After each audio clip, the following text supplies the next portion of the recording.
बैठे।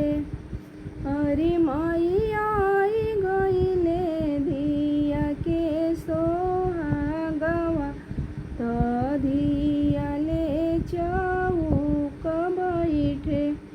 कहवा धर